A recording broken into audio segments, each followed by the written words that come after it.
I'm Justin Coggins. I'm a cocaine addict. Um, if y'all give me just a second, I don't know if y'all are nervous, but I am. So let's take another little moment of silence. Bring God into the room real quick.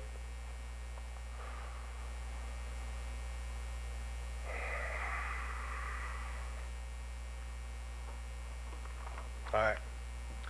I'm Justin Coggins. I'm a cocaine addict. My sobriety date is August 12th of 2016. And the way that I was told to do this is what it was like, what happened, and what it's like now.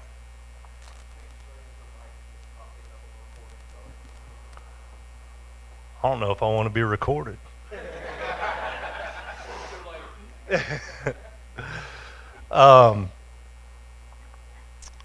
So what it was like for me was I grew up I was born in a small town in North Carolina called Clemens. And that was where I lived like the majority of the younger years of my life. And where we were there, like it was rural. I grew up like a country kid, like we rode dirt bikes and go-karts and played sports, and there was a lot of woods, My dad traveled a lot for work, and after I was born, I think I was 3 or 4 when he started traveling Monday through Friday for work. So he would always be gone, and my mom was kind of taking care of everything. I never really thought much about that when I was younger, but I learned later on in therapy that probably affected me as a kid. But a lot of times he was in a different country, so we may or may not be on the same time zone, or he was sleeping when we were awake, or vice versa.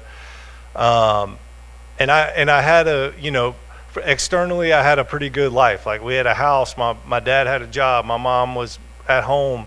I had a little sister that was 4 years old. So externally we were or 4 years younger than me, I'm sorry. So we were kind of like all American family from the outside looking in. And I never really thought that our family was much different than any other family. I always say that like my family was dysfunctional because I was in it. I also learned in therapy later on that my parents and other people in my family probably had some issues too.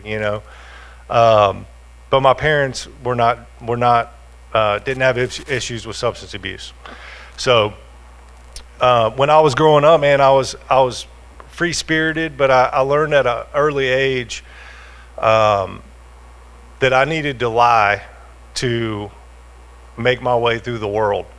And that was because out in the country, like when you did stuff you weren't supposed to do, you got hit with switches and belts and stuff I can't do to my kids today, and sometimes wish I could. But that was how it was, right? So I learned from a really early age that like I did whatever I was doing, I didn't need to get caught, because if you got caught, it hurt. And I probably started learning that when I was like 3 or 4. And I don't remember this time, but my mom's always told me this story. And I don't know if I'm somebody that believes that we're born with addiction. But I do know that for me, I'm bodily and mentally different from other people, right? And I've tried to look at that in my story quite a few times, like where did that happen? Where did it come from? But my mom always told me this story that when we brought my little sister home from the hospital, they laid her down on the living room floor, and she was doing like whatever, tummy time or whatever.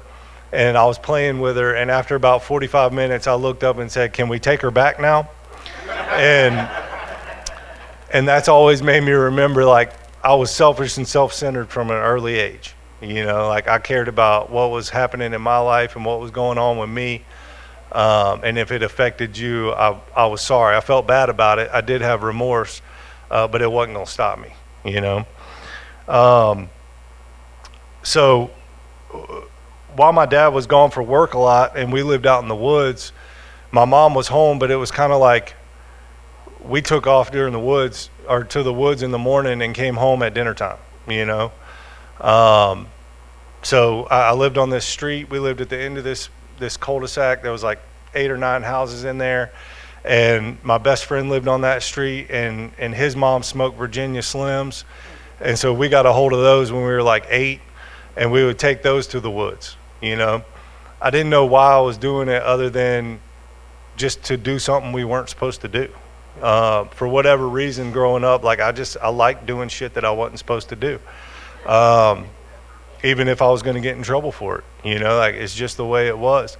His stepdad had a shed out back, and it had Playboys in it. So we learned from an early age that cigarettes, Playboys, and big fires made for a pretty good day. What I didn't learn from an early age was that when you stand around a big campfire, you smell like a campfire.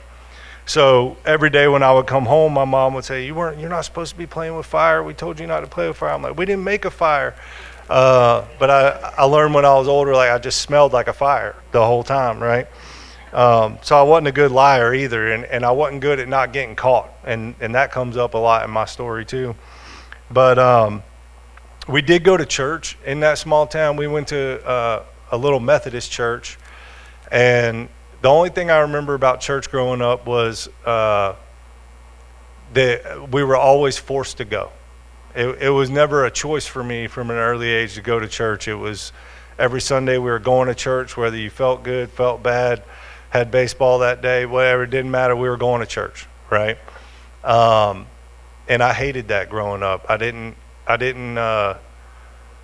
like it, and I knew from an early age that the stuff that they were talking about from the podium in church wasn't how I was living my life, and I didn't feel like I was worthy of it, you know.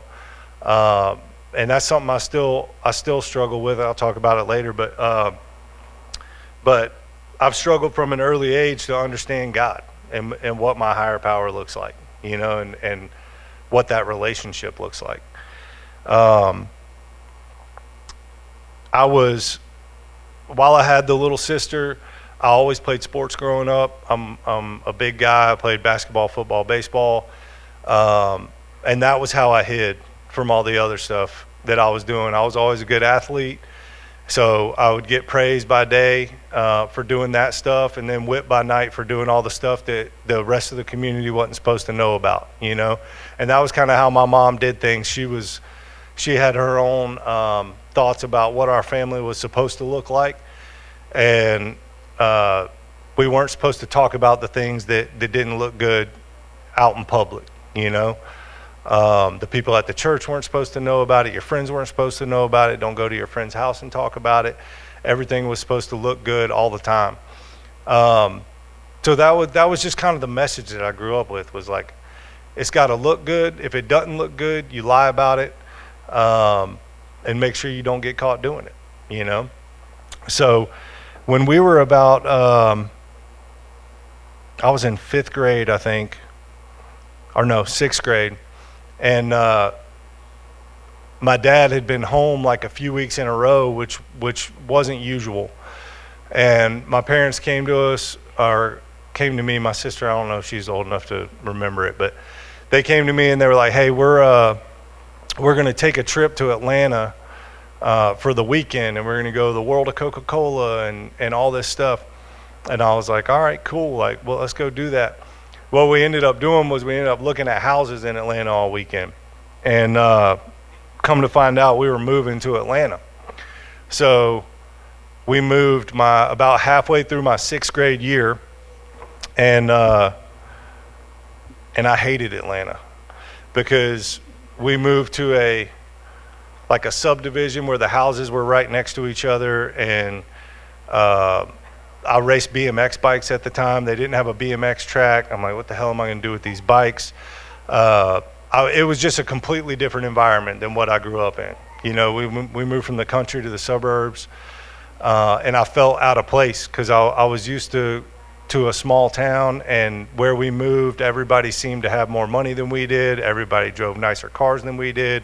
Everybody lived in nicer neighborhoods than we did, and I just felt out of place. You know, and I'd always felt apart from an early age, but now this was kind of solidifying that, like, you don't fit in with the rest of the world, you know. I was 11 years old when we did that, and I remember shortly after that, I think I was 12 years old, the time that I took my first drink, and I was at a buddy's house. I was in my skateboarder phase. I don't know if any of y'all had a skateboarder phase, but I had the like the real stuck up hair in the front, but like flat, straight in the back, and Jinko jeans and all that stuff. And the kids in suburban Atlanta did not think that was cool. And I was at a kid in the neighborhood's house, and we were in the basement, and he had an older stepbrother that was at the University of Georgia.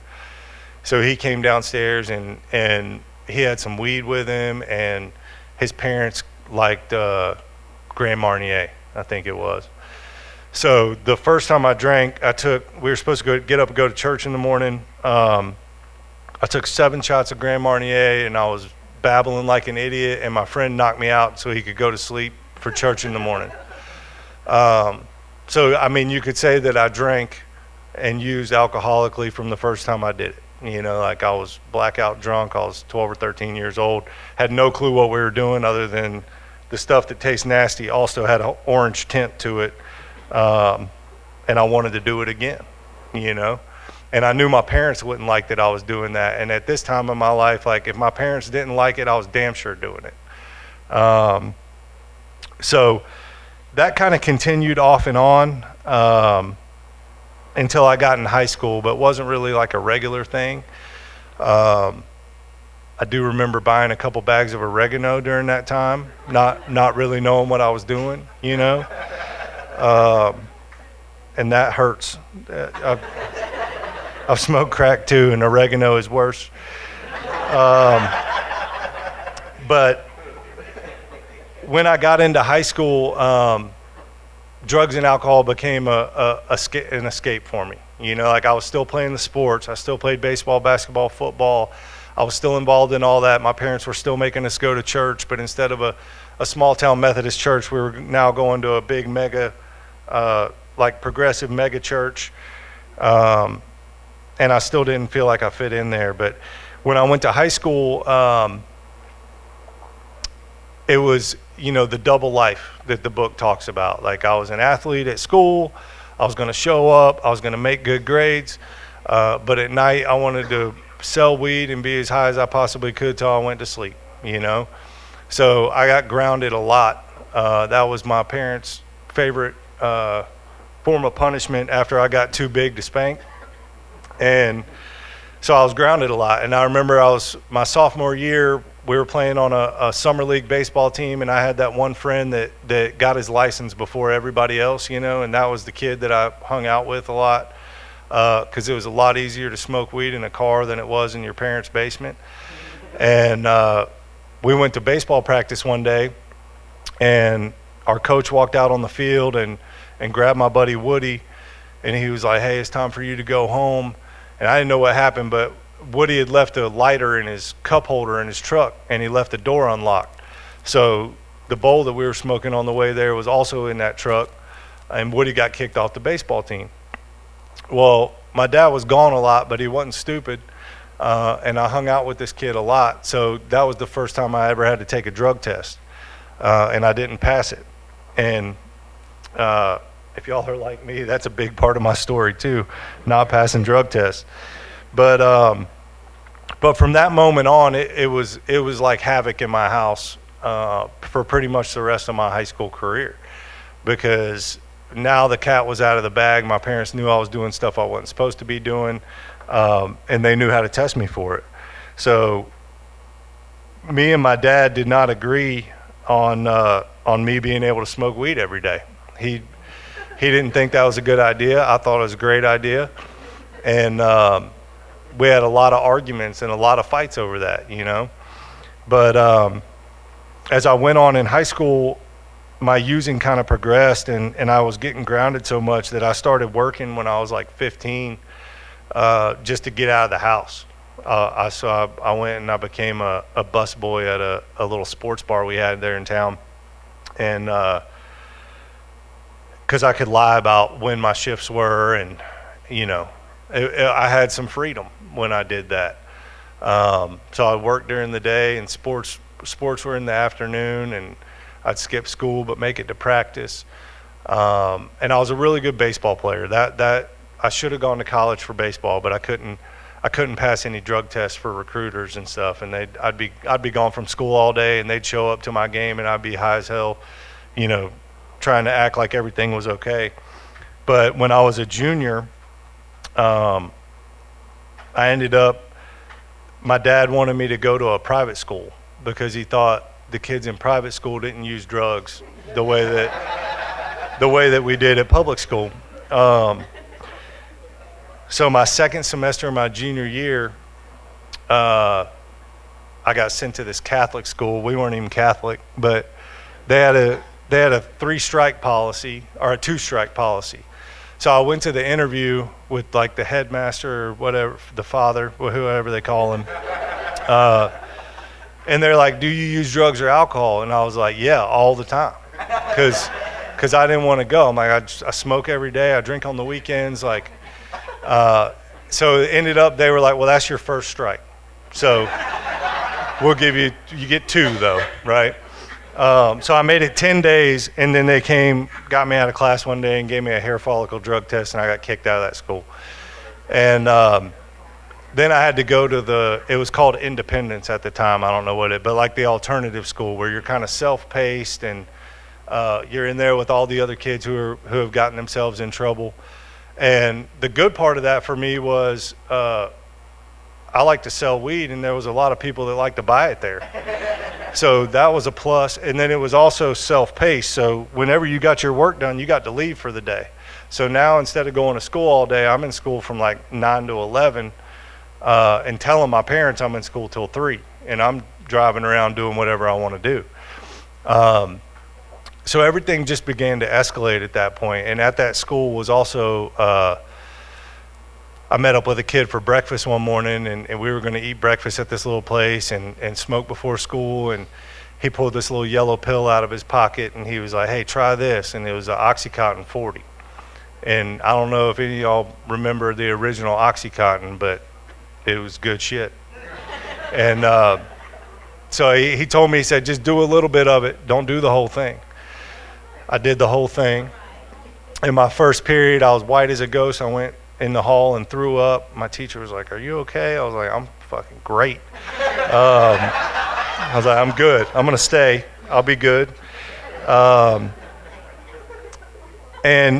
what's funny is like I love that, but it wasn't really like prevalent where I was at. So I didn't really see it again for a couple years. But the rest of my high school career, I kept escalating into, y'all know how the story goes, like I would try Xanax, I would do a little cocaine if somebody had it at a party, whatever. But this stuff really wasn't I still didn't feel like any of this stuff was an issue for me necessarily. Like I was doing decent in school. It wasn't causing me problems with sports yet. So, I thought everything was all right. And then the second part of my junior year when I was going to that other school, I had passed enough drug tests, and I really wanted this Jeep Wrangler, and I forget what I did, but I was able to sell the car that I had then and go get this Jeep Wrangler I wanted, and it was like this big lifted thing, and it was black, and it had yellow wheels on it. And at the time, they were in Georgia, they were passing this law that you couldn't drive past midnight until you were 18. And so I went out with a buddy one night. I was delivering pizza at this point. That was my favorite job because I could do what I needed to do during my delivery stops outside of pizza. And I went with Woody. I was still hanging out with Woody, and we had some friends at the University of Georgia. So I told my parents I was spending the night at Woody's house, and we were going to drive to Athens, Georgia at about 1:30 in the morning. It's like an hour away. And I was working at Johnny's Pizza, and I had a styrofoam cup full of whiskey in my stick shift Jeep. And we got about 30 minutes down the road, and this sheriff was like going really slow on the highway. And I was like, well, I can pass him going the speed limit. And Woody's like, don't pass him. But I passed him, and he got off and followed us at the next exit and pulled me over. And I got out of the car, and he was like, "Have you been drinking?" I'm like, "Yeah." Um, he told Woody, he said, "I'm gonna let y'all go home if you can drive this car." And Woody was like, "Man, I can't drive a stick shift." And I was like, "You son of a bitch." So I ended up going to jail, and that was my first DUI when I was 17. But I remember the one thing I remember about that was my mom brought my little sister with her to get me out of jail, and I remember being so pissed at her for that. You know, I'm like, "Why did you bring her here?" And she was like, "Your dad's in China." Like, I didn't have any other option, you know. And it was kind of how it was. But I just remember my sister being terrified, like when they're paying my bond or whatever, and I'm waiting to get out, and I can see her through the glass window, and she was just like, "What is going on?" She was 13 or 14 at the time. So that was the first time I got arrested, and I lost my license, so that made senior year pretty difficult because my mom would take me to school, and then our next door neighbor was the office manager that made sure you were at school. So my mom would drop me off, I would leave school, the lady would call her, they'd be looking for me all day somewhere in Atlanta, until I decided, you know, I was fucked up enough to come back to school. And that was kind of how my senior year went. So when it came time to figure out, like, where are you gonna go to school, you're gonna go to work, you know, what are you gonna do? The only thing that I really knew I wanted to do in life was party. So I couldn't really get into any of the big schools that I wanted to go to. Of course, I didn't fill out the applications early enough like you were supposed to. And so I ended up going, I had a few friends that were going to Auburn. And so I ended up applying to this little community college outside of Auburn called Southern Union. And I moved down to Auburn. And I moved in with a couple friends, and Xanax took a big part of that year, and school did not. I think I made it through 3 of my first 4 classes, and then I withdrew. And that's where I learned that if you withdraw from your classes, they send you the money that you paid for your classes back, but they send it to you, not your parents. So the second semester I enrolled in school again, but I don't think I made one class, and I was just doing what I wanted to do. So after my grades came out after that first year, I went back home for the summer, and I was working and whatever, and my grades came in, and my dad was like, "Hey, you're not going back to that school." And I was like, "Yes, I agree. It's probably not a good idea." So where are we going to go now? So I went to a little school in South Georgia called Georgia Southern for my second year of school. I saw somebody wearing a Georgia Southern. Yeah, there you go. So in Statesboro, Georgia, it was a dry county, but that didn't really mean anything. We just drove to get what we needed and whatever. Well, my life plan at this point was I drove down to Georgia Southern with 3 ounces of cocaine, about 300 chocolate mushrooms, and I was about to take off in life, and that was what I was going to do. And I lived with these 3 other guys from my high school that 2 of them were twin brothers, and they played soccer. They were playing soccer at the school. They did not live life the way I live life, and the other one didn't either.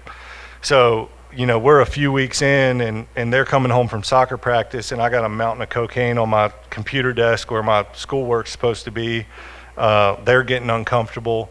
I got people coming in and out of the house at all hours of the night, and I was just doing my thing, you know, and I never made it. I went on the campus of Georgia Southern one time, and that was because you could buy Chick-fil-A with your school ID. And I couldn't even, if I went in that city today, I probably couldn't even tell you how to get to the school. But I made it there about 3 or 4 weeks, and this kid that I went to high school with, Oxycontin was getting more popular, and this kid that I went to high school with came over to get some cocaine, and And he said, hey, I'm going back to Atlanta to get some heroin. You want to try some? And I was like, yeah, I'll try it, bring it back. So we were playing 2-on-2 Madden a few apartments down from the one that I lived in. And he got back and he called me. He's like, hey, I'm back. Like, come meet me at your house. I'm like, all right, cool. So I go meet him, and he was like, you want me to shoot you up with it? And I was like, yeah, please do. Like, I don't know how to do that. So he did. And like we talked about in the book, like, I had arrived. Like, I knew that was what I've been looking for the first 18 years. So I got up and I walked back down to the apartment because it was halftime at our football game. And I went to sit down in my chair to pick my video game controller back up, and I fell out and I overdosed. The first time I ever did it.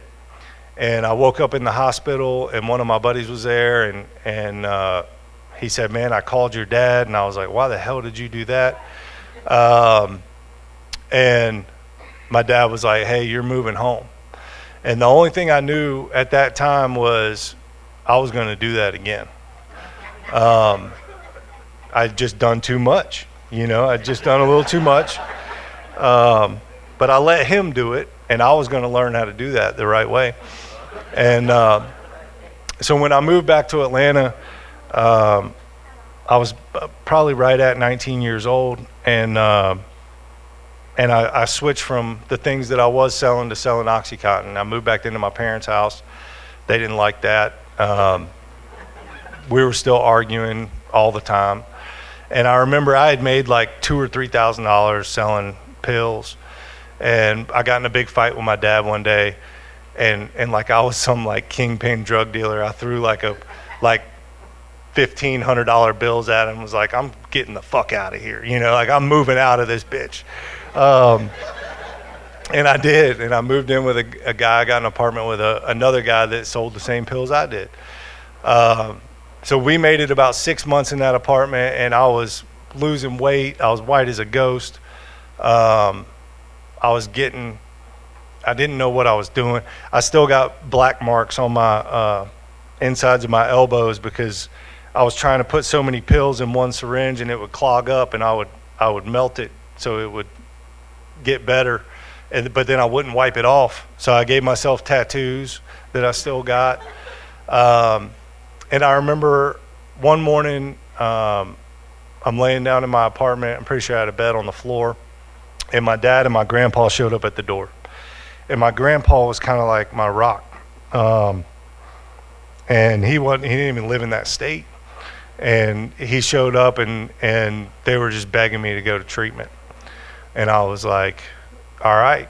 Like, if my grandpa wasn't there, like, I probably wouldn't have gone. I didn't really care anything about going to treatment at the time. I just wanted to appease everybody. I was 19 years old. So I remember, like a good drug addict, I went and made sure I had everything I needed for the trip up to Nashville, Tennessee, and I came to treatment up here. And I remember that first time in treatment, I used treatment like a vacation. I could get out of the world. I didn't have to be sick anymore.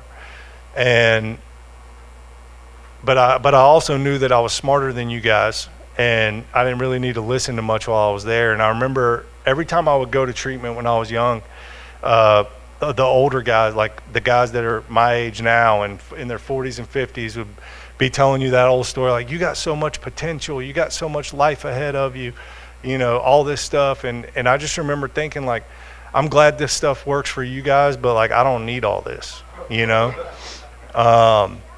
and I meant it, you know what I mean? Like, it wasn't a joke to me at the time. Like, I was like, I just don't like it.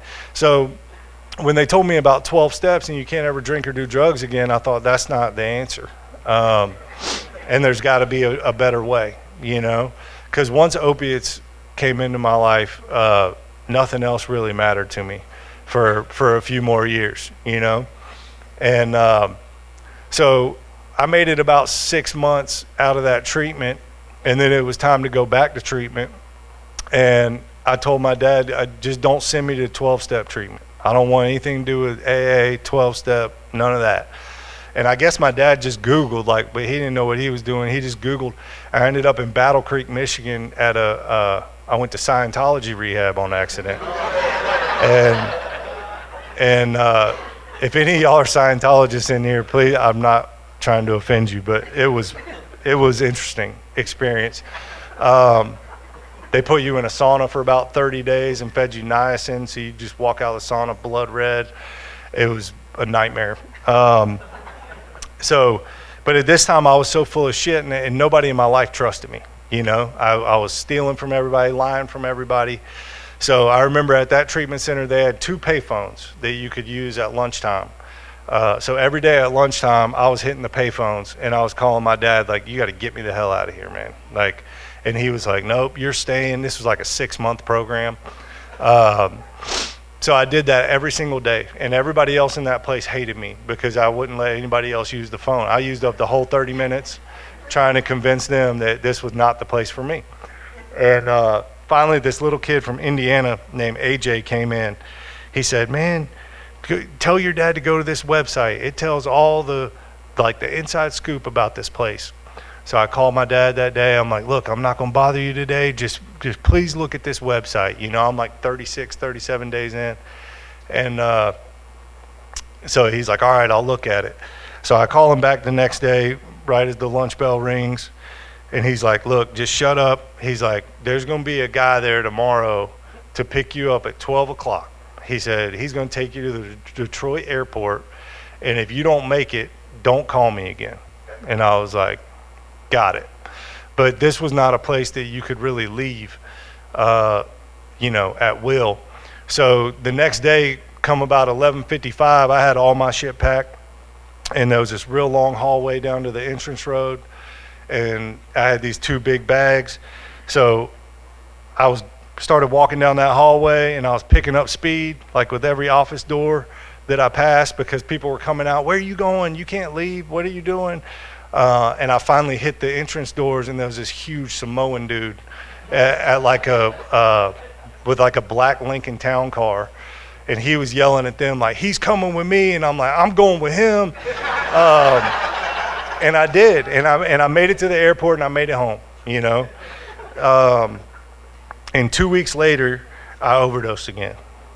And, you know, at this point in my life, like, I didn't have anything good going for me. Like, I wasn't in school, I wasn't playing sports, I was just selling drugs and getting high and trying to maintain, you know. So I did that cycle for the next like 3 to 4 years, and I went in and out of treatment about every 6 to 8 months. So when I was 25, I finally made it to a place that was like 8 or 9 months long, and I got 8 or 9 months clean, and I went and got an apartment with a guy that was sober. I was actually doing step work. I got a sponsor for the first time. I was actually taking a few of the suggestions that they told me to take, and it was working, right? And I'm like, hell yeah, like I'm 25, like I finally figured this out. And I remember I got to the 5th step, and I had this sponsor. He was a little French guy named Nathan from I don't know where he was from, South Dakota or something, but he lived in Atlanta at the time. And he set me down to do my 5th step, and there's that line in the 5th step that says we had to be entirely honest with another human being. And I thought to myself, no, we don't. We gotta be as honest as we need to be, but we don't have to tell everything, you know. Because at that point in my life, I was 25 years old. I think I've been in treatment 4 to 6 times. I'd been up in Nashville quite a bit. I'd been in a lot of sober livings. And, you know, drugs and alcohol had taken my morals and inhibitions from me. So I had done things in my life at that point that went way against my moral code and my values and my belief system for drugs and alcohol, you know. I'd put myself in situations that I was not proud of. And I damn sure wasn't going to tell another man about it. I wasn't even going to tell a therapist about it. So I didn't, you know, but I continued through the 12 steps. I ended up staying sober about 13, 14 months. But I was still doing it my way. I was, you know, I know a lot of us love to do this, get sober, and I got on steroids and started going to the gym. you know. Got back in real good shape, and I was going to the clubs in Atlanta, and I wasn't drinking or using, but I was the designated driver, you know. And I love doing that. Like, that was the first time in my life I could be a DD and not be worried about it, because I had 2 DUIs at that point. And but that's the kind of sobriety I wasn't living by spiritual principles. Like, I heard what they were talking about, spiritual principles, but all I knew was this was the longest period of time I'd had off of drugs and alcohol, and I was going to roll with it, you know. So eventually one night that stopped working, and this is the cunning, baffling, powerful part of the disease. Like, everything in my life was going great. I had a car again, I had a job, I was back in school, and I was at this club one night, and we were in this booth thing, VIP, whatever. My friend was on Real World, and he loved Molly. And so he was throwing a birthday party, and he had this big bag of Molly, and he was like, Justin, man, do this Molly. And I was like, no, dude, like, you know, I'm sober. And he was like, it's my birthday. And I was like, you're right, it is. So I took some Molly, right?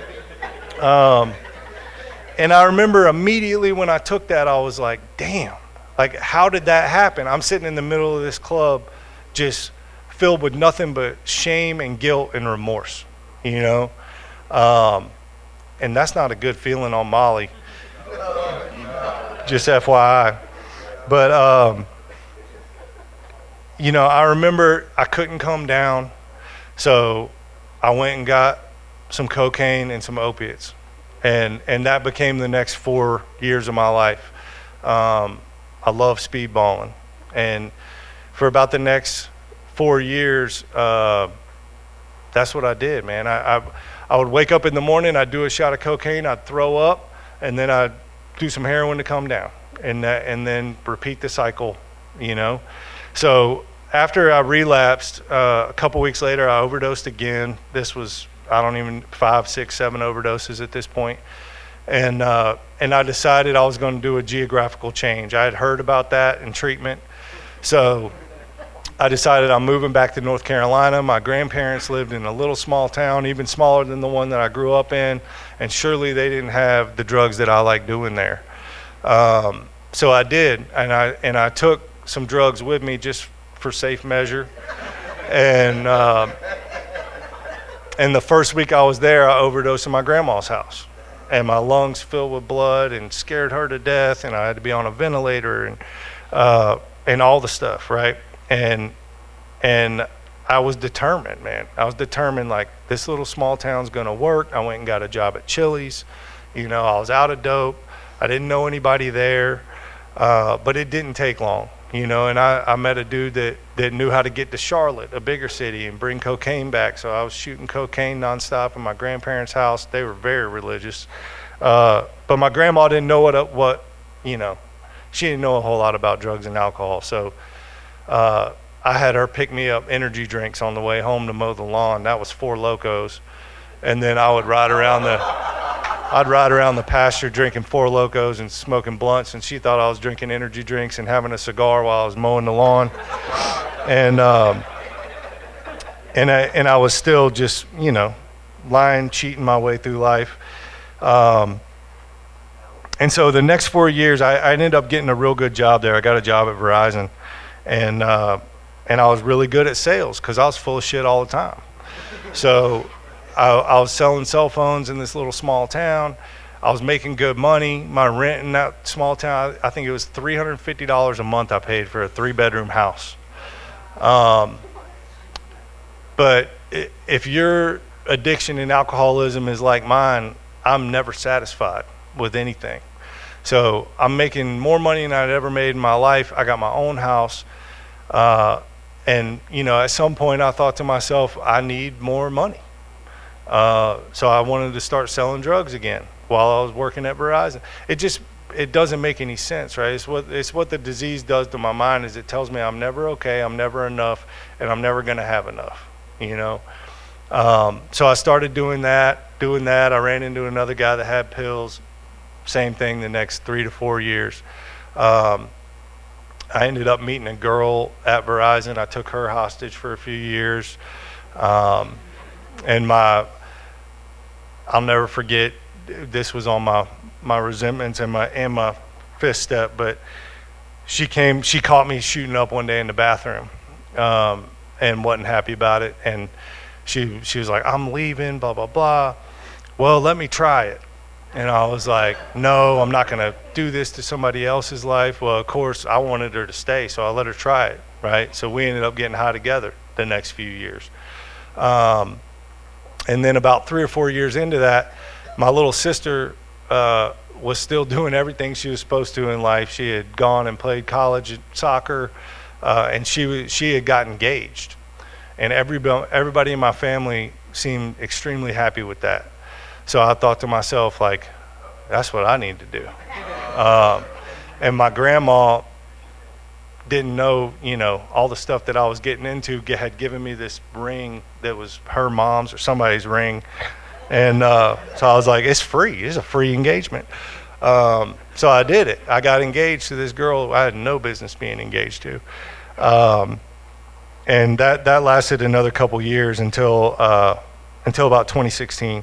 And in 2016, early on in the year, I'd been in a lot of car accidents in my life, mostly my fault. I'd nod off in traffic, hit people. I'd been in a lot of treatments. I had overdosed a lot of times. I went to 7 different colleges, but it was the first time I got in a car accident that wasn't my fault.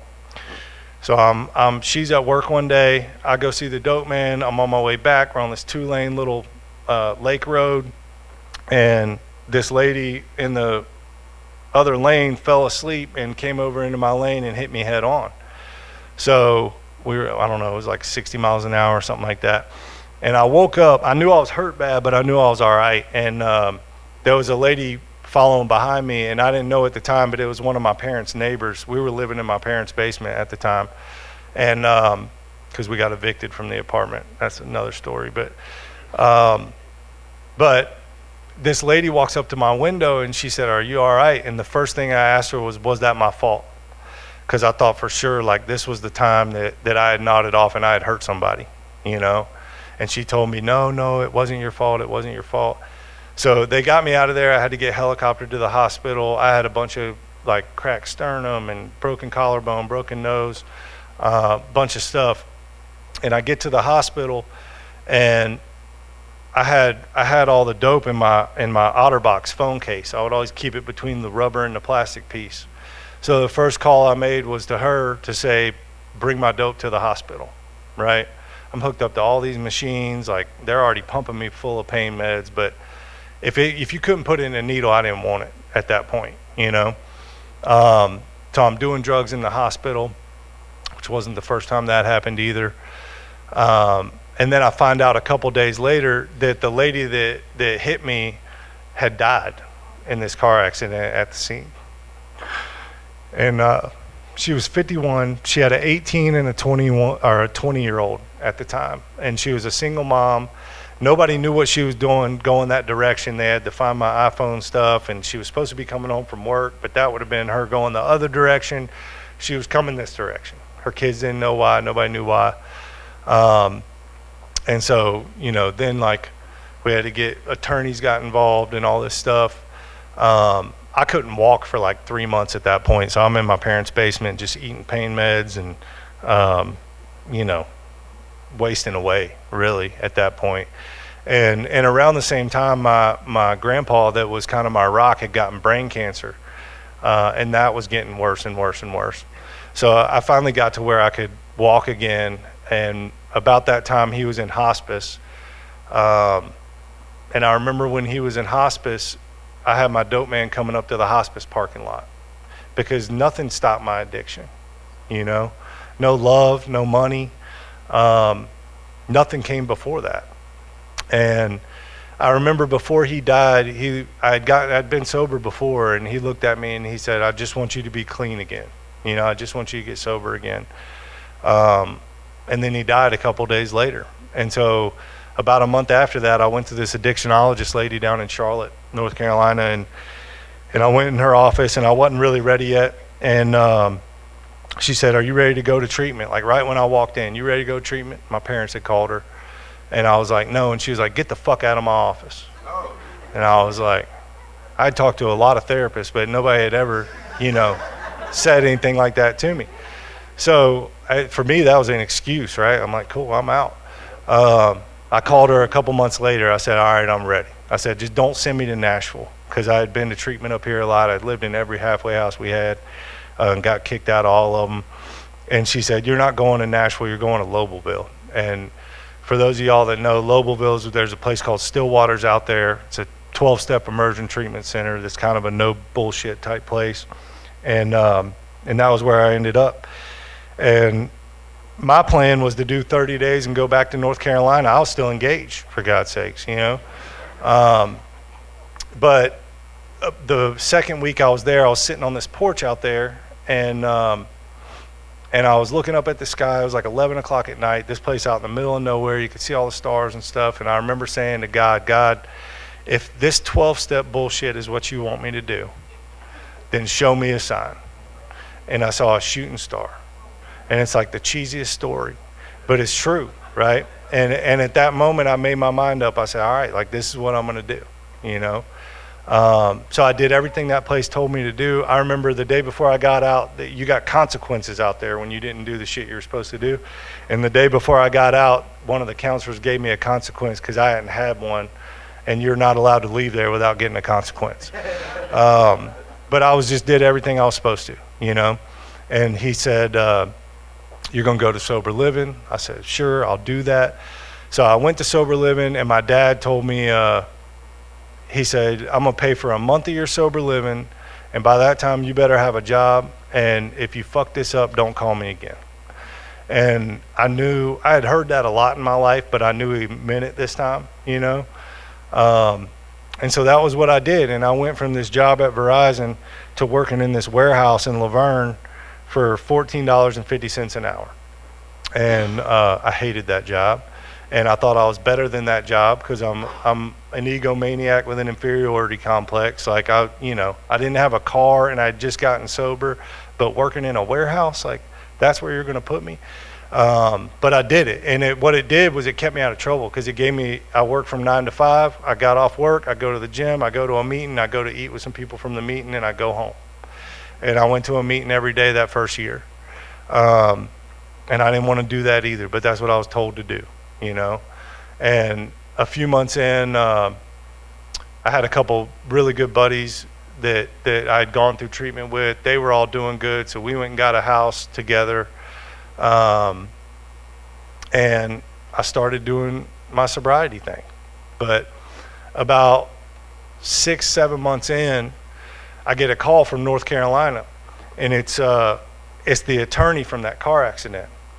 And he's like, hey, this wasn't your fault. Well, she died and I had to be life flighted. So they never took a blood test or anything to know I was high.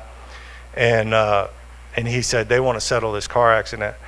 And I said, man, I don't want anything from that lady's family that's going to affect her kids. Like, just don't worry about it.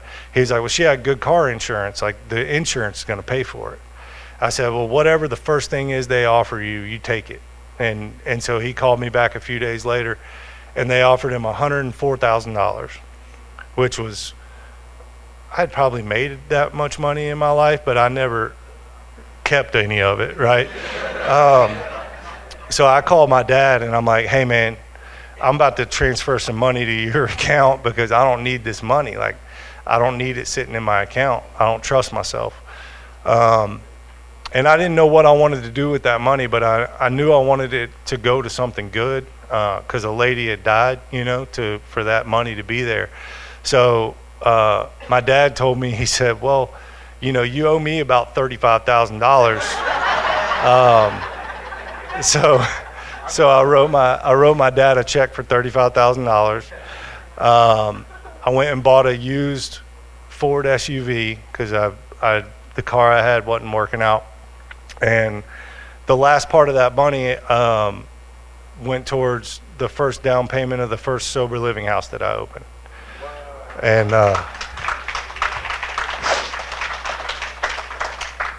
And at the time, all I really knew about sober living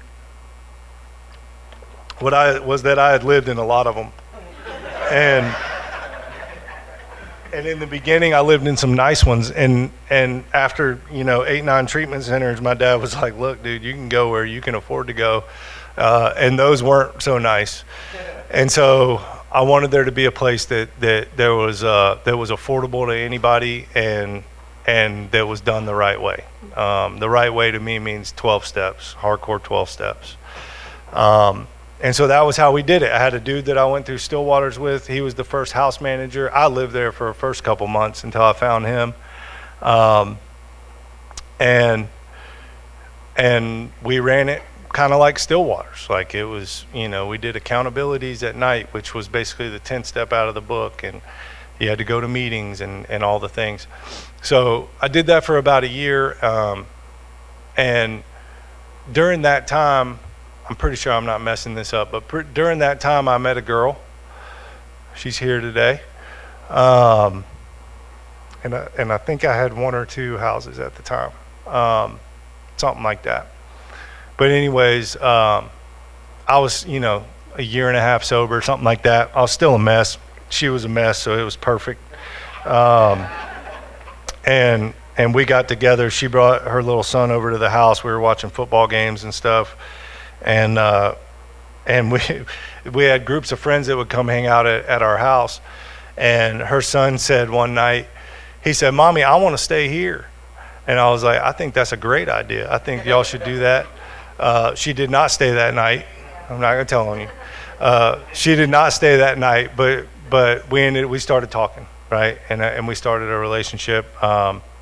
She had a son who was 3 or 4 at the time. 3, I think he was still 3 maybe.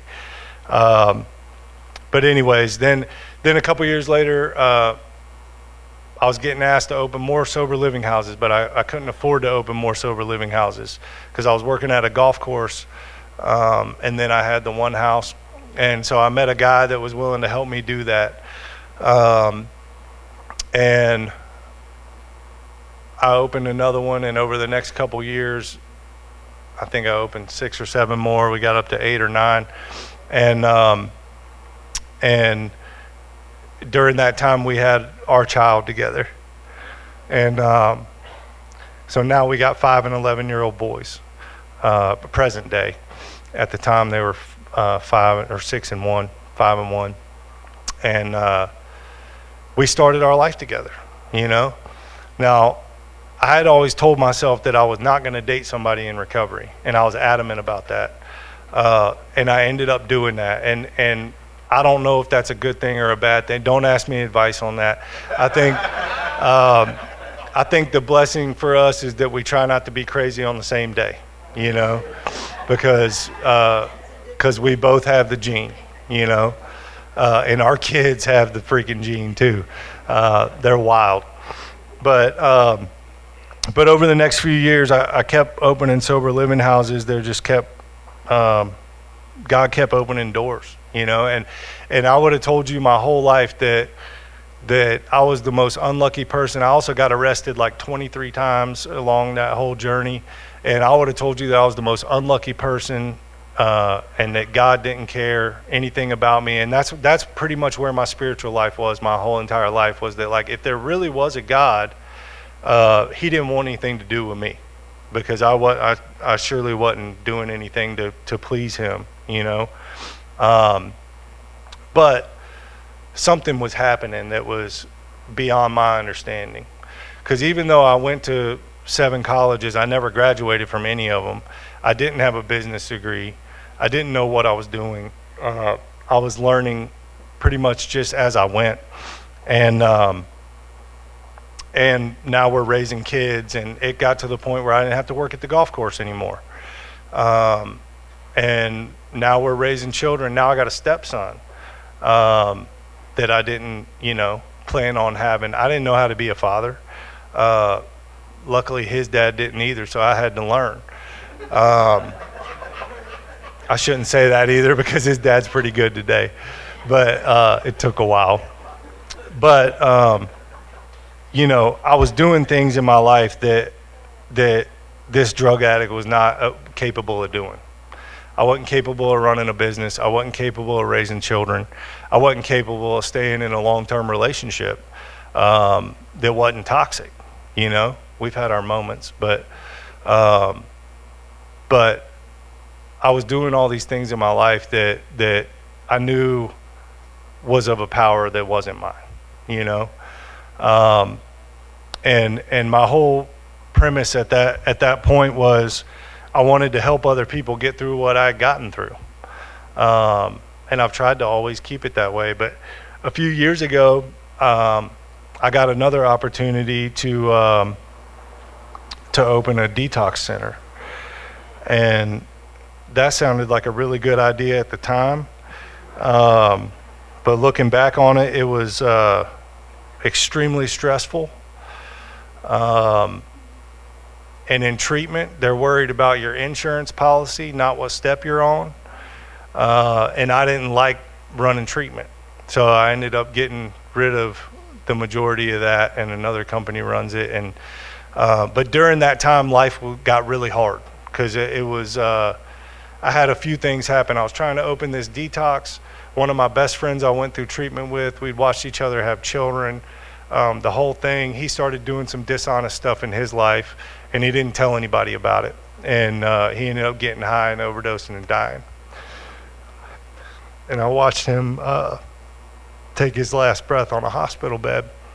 And I knew that that wasn't how I wanted to turn out, you know, because he had a son that was about my son's age, and now that son didn't have a father. And it was a really stark reminder of, you know, life was going really good at this point, but it was a really stark reminder of what can happen if I don't keep doing the things that I'm supposed to do. And I say to guys a lot of times, like, and I use it with families a lot too, but that recovery is a lifestyle, you know. It's not like college. You don't get to read the book, get the knowledge, and move on. It just doesn't work that way. And so I tell the guys that live in the houses now, like, I usually say this on intake calls, but I tell them, I'm like, I still do all the same shit that I'm asking y'all to do. And I'm 8.5 years in. I go to meetings. I have a home group. I have a service position at that home group. I have a sponsor. I sponsor other men. And don't tell me you don't have time to do it, because I also own 2 businesses and have 2 children. So if you want it bad enough, you'll do it.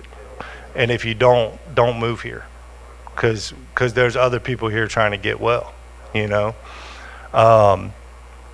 And that's just kind of how I've done that. But you know, as far as my relationship with God goes today, like, I know that there is a God, and I know that He's done a lot of fantastic things in my life. And I take my kids to church. We take our kids to church, and our little 5-year-old says the prayer at dinner, and our 11-year-old's old enough to understand that people pick up years, and people pick up a 1-year chip. And he doesn't know the details of our story, but he knows that mom and dad made a lot of bad decisions when they were young, and they don't anymore.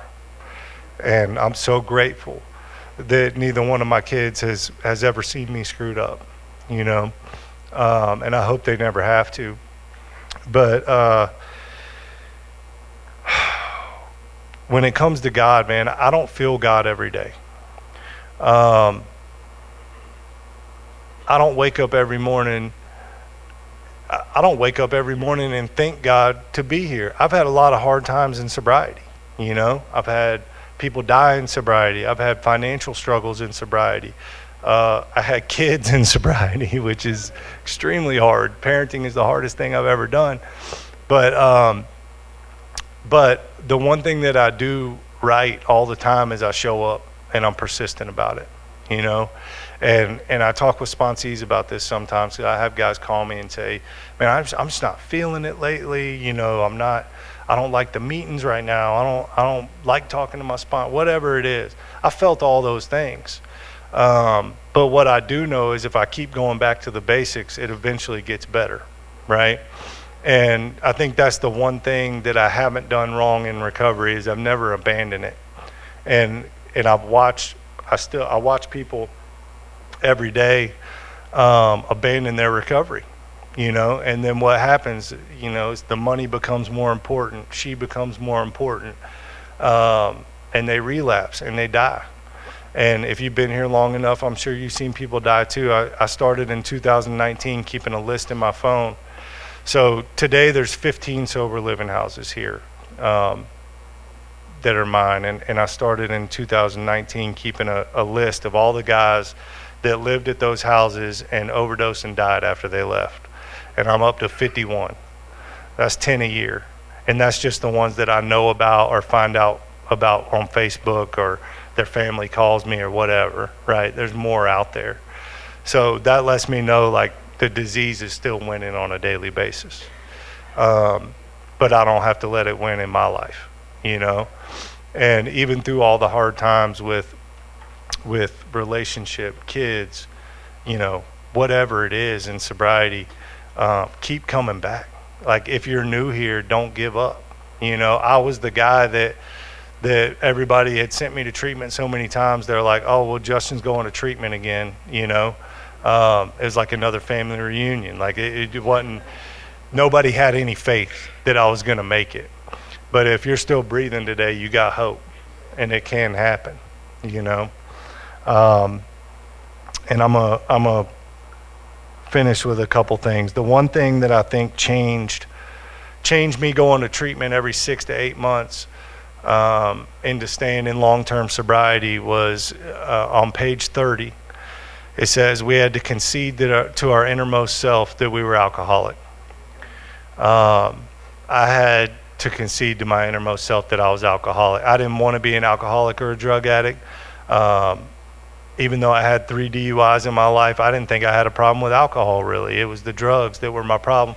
So my cycle was relapse on alcohol, go get cocaine to stay up later, go get opiates in the morning because I felt like shit. And I did that for years, right? So that is one of the sentences that changed my life. Also, when I was in treatment this last time, I had to do a fifth step while I was there. I had to do a fifth step with a guy named Bubba. I know some of y'all in here know him. Bubba was an outlaw biker gang enforcer that grew up in the circus in Boston. And I was a country kid from the middle of nowhere in North Carolina, and he was tatted from head to toe, rough. And this was not the dude that I wanted to do my fifth step with. Because if you remember, the first time I hadn't told all my shit in my fifth step, but I knew I had to this time. So I went and sat in the pool house with this guy, and I did my fifth step with him. And I had those 2 things that I didn't tell him. And he made me go back and do my hour of power and read back through the fifth step in the book. And there's a line in there that says, if we wish to live long and happily in this world, we have to be entirely honest with another human being. And I said, damn, I got to go find Bubba, So I went and found Bubba, and I told him, I said, man, I got to tell you these couple things. I said, I did this and I did this. And he gave me a hug and he said, I love you, brother. But I got that shit off my chest. So especially if you've been in recovery before and you haven't made it and you got stuff that you're hanging on to, get rid of it, because it's not helping you. And the last thing I'll end with is on page 89 out of Working with Others. It says, this is our 12th suggestion. Carry this message to other alcoholics. You can help when no one else can. You can secure their confidence when others fail. Remember, they are very ill. Life will take on new meaning. To watch people recover, to see them help others, to watch loneliness vanish, to see a fellowship grow up about you, to have a host of friends. This is an experience you must not miss. We know you will not want to miss it. Frequent contact with newcomers and with each other is the bright spot of our lives. So I read through that again this morning, and I've thought about this before, but it hit me hard this morning, especially with all the things that are going on in my life today. We got a fifth grader graduating to sixth grade. We're trying to figure out where he's going to go to school, all these different things. And that last sentence, frequent contact with newcomers and with each other is the bright spot of our lives. It doesn't tell me that the hot girl in the corner of the meeting is the bright spot of my life, or the bank account, the zeros on my bank account are the bright spot of my life, or whatever it is that we all try to get caught up in the worldly stuff, right? Like, God has a purpose for me to be here today, and it's to help myself and help other people. And I don't think he cares anything about how much money I have in my bank account, or what kind of car I drive, or how hot my girlfriend is. But you are, though. Make that clear. But that's what we're here to do, and hopefully that's what we get a lot out of this weekend is people helping others and fellowship, people showing up, having fun, seeing that sobriety is not a bad thing but a good thing, and it can change your life if you'll let it. That's all I got. Thanks for letting me share.